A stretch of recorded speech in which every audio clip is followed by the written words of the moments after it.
Number 49 in my original edition. The Arbin's book is really an all-encompassing gym. If you think of a gym you'd buy a subscription to, folks who walk in and spend a few minutes at this corner, a few minutes in this section, they don't think too hard. They just spend the time doing the work. The Arbin's book is the gym for the trumpet. Each couple pages is really designated to a different topic, a different way of playing, a different set of challenges that we all have to work out. So in the old edition here, I'm in number 49. We have all these notes that are labeled staccato.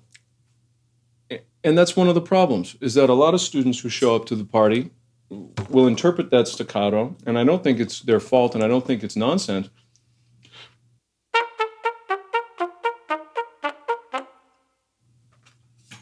Most of us, people well into their professional career, we interpret these music symbols really literally.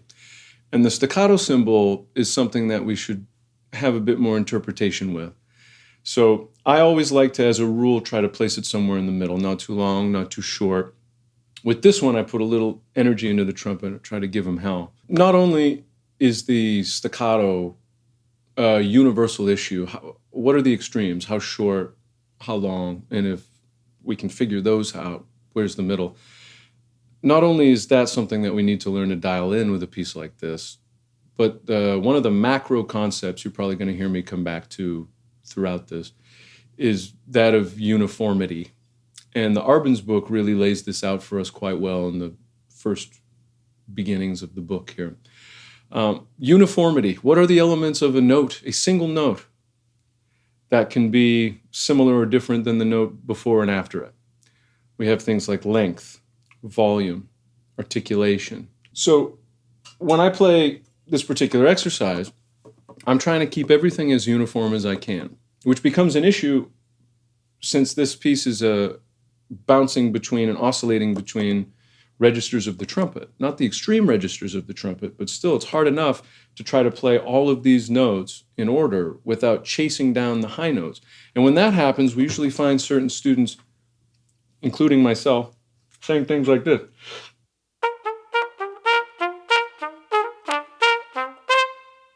And it really throws a wrench in the cogs of the machine, so we can't really move with any kind of momentum or grace. So what I'd suggest for you all to do, if you want to really get this down, play it slow.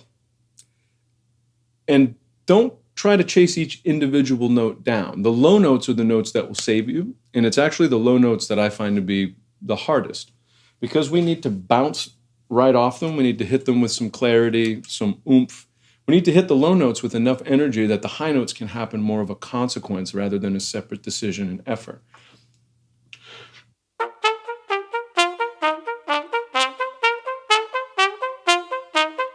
And in this piece, that also happens to be the melody.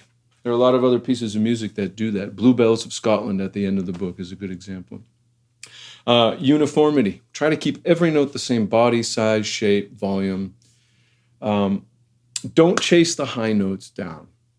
Really, if you do anything, put any effort forward, chase the low notes down and allow the high notes to pop out as more of a consequence.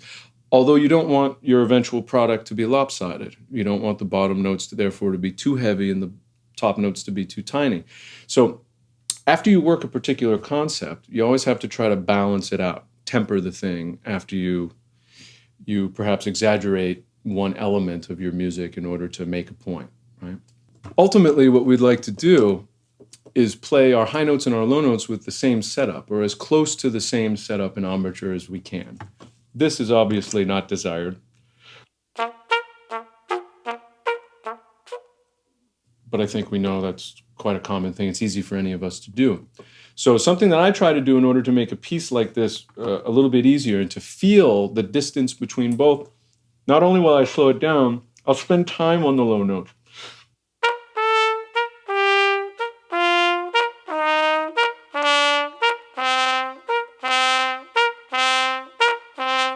Really get to study those intervals so it feels a bit more comfortable. Number 49, that's the beginning of the road here in All State Prep. Characteristic study number 9. In my book, it's page 293, but for everyone, it's characteristic study number 9. And These are exactly as hard as they look in one hand, but in the other hand, they're more manageable than you might think when you just take a peek. If you practice a little bit every day, you'll be all right. As the name characteristic study implies, at the end of the Arbenz book here, this is where these compositions ask the trumpet player to pony up with all the skills that the various chapters of the book have helped you work on. So the characteristic studies require some knowledge on your part about tonguing. What is too short? What's too long? What's too loud? What's non-existent and needs to be brought forward? Slurring and connecting, right? We talked throughout the whole piece about blowing through in longer arcs, albeit recklessly at first, and then trying to make with some accuracy and clean up as we go. We need to reserve time to blow down the middle of the trumpet recklessly and see what happens. Got to get used to that feeling. And then we need to learn to be accurate. Once you get used to that feeling, pull back on the reins a little bit, right? That's something that we deal with in every piece, but matters here even more so. Another thing from our first exercise, tongue, to our last ballad we just went over. We're dealing with blowing through these phrases that have ascending passages and descending passages. And another macro rule of trumpet playing, ding, ding, ding, is that descending passages do not deserve any less effort, any less airflow, or any less intention from the trumpet player. And from day one, most trumpet players develop a very herky-jerky relationship with the instrument. When notes are low, we ease off the gas because they're easy. They can just fall out of the trumpet. We don't even need to try. And high notes, that's where we're trained, if we see an incline in the music, to put all our efforts forward. But this piece, like this, the entire time. So we need to give the same amount of effort and the same kind of blowing intensity when the music ascends and when the music descends, when the music is slurred, when the music is tongued, when the music is soft, when the music is loud. The engine behind the mouthpiece is usually doing kind of the same thing throughout. I'm going to give it a shot. We'll talk about it later.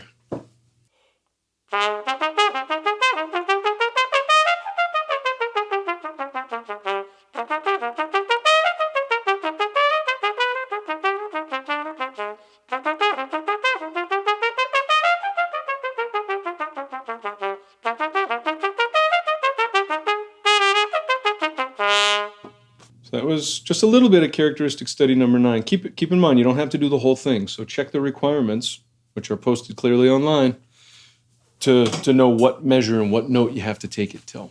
Right? So this is now an example to really play some real music for the people adjudicating. And for you at home, just to have some fun, really let loose and be musical. Make decisions that are your own, that are personal.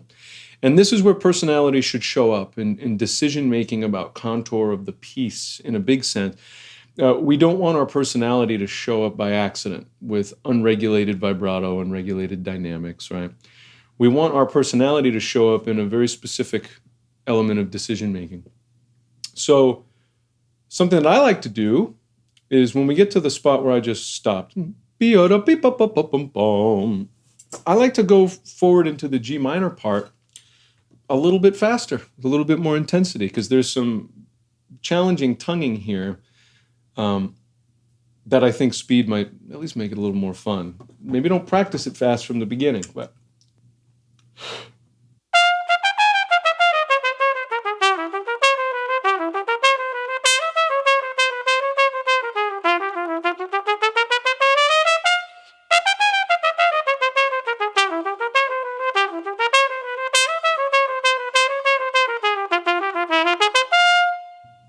The real challenge for me in this piece is the slur to, tongue to, especially at this faster speed. And what's even harder than that is just the slur to, slur to, slur to, slur to, where you have to have a bit of, not specifically tongue, but articulation and oomph at the beginning of each two. I'm talking about this.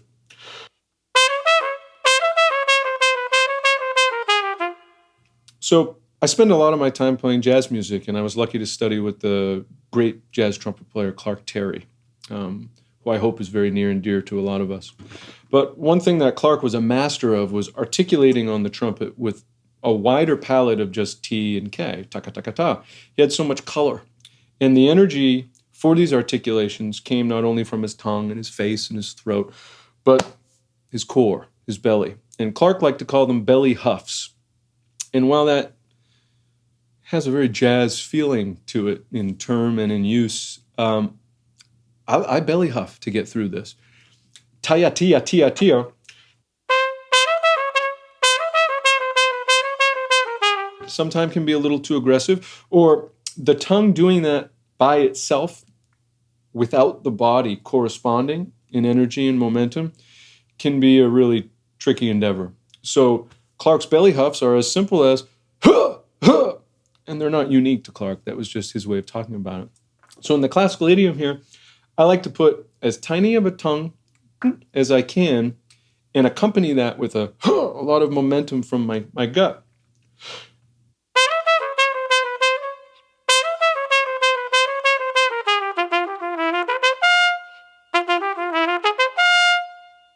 Moving forward here, we have a mezzo piano marking in the music.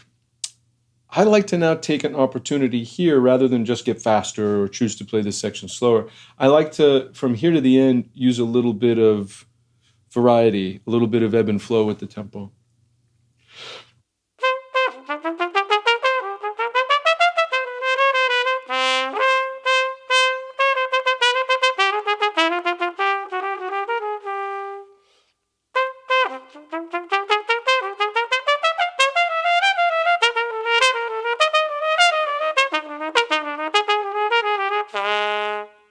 Thank you so much for spending this time with me. I really appreciate it. I hope this was at all helpful. I'm always working on this stuff. I hope you're always working on this stuff. Take care.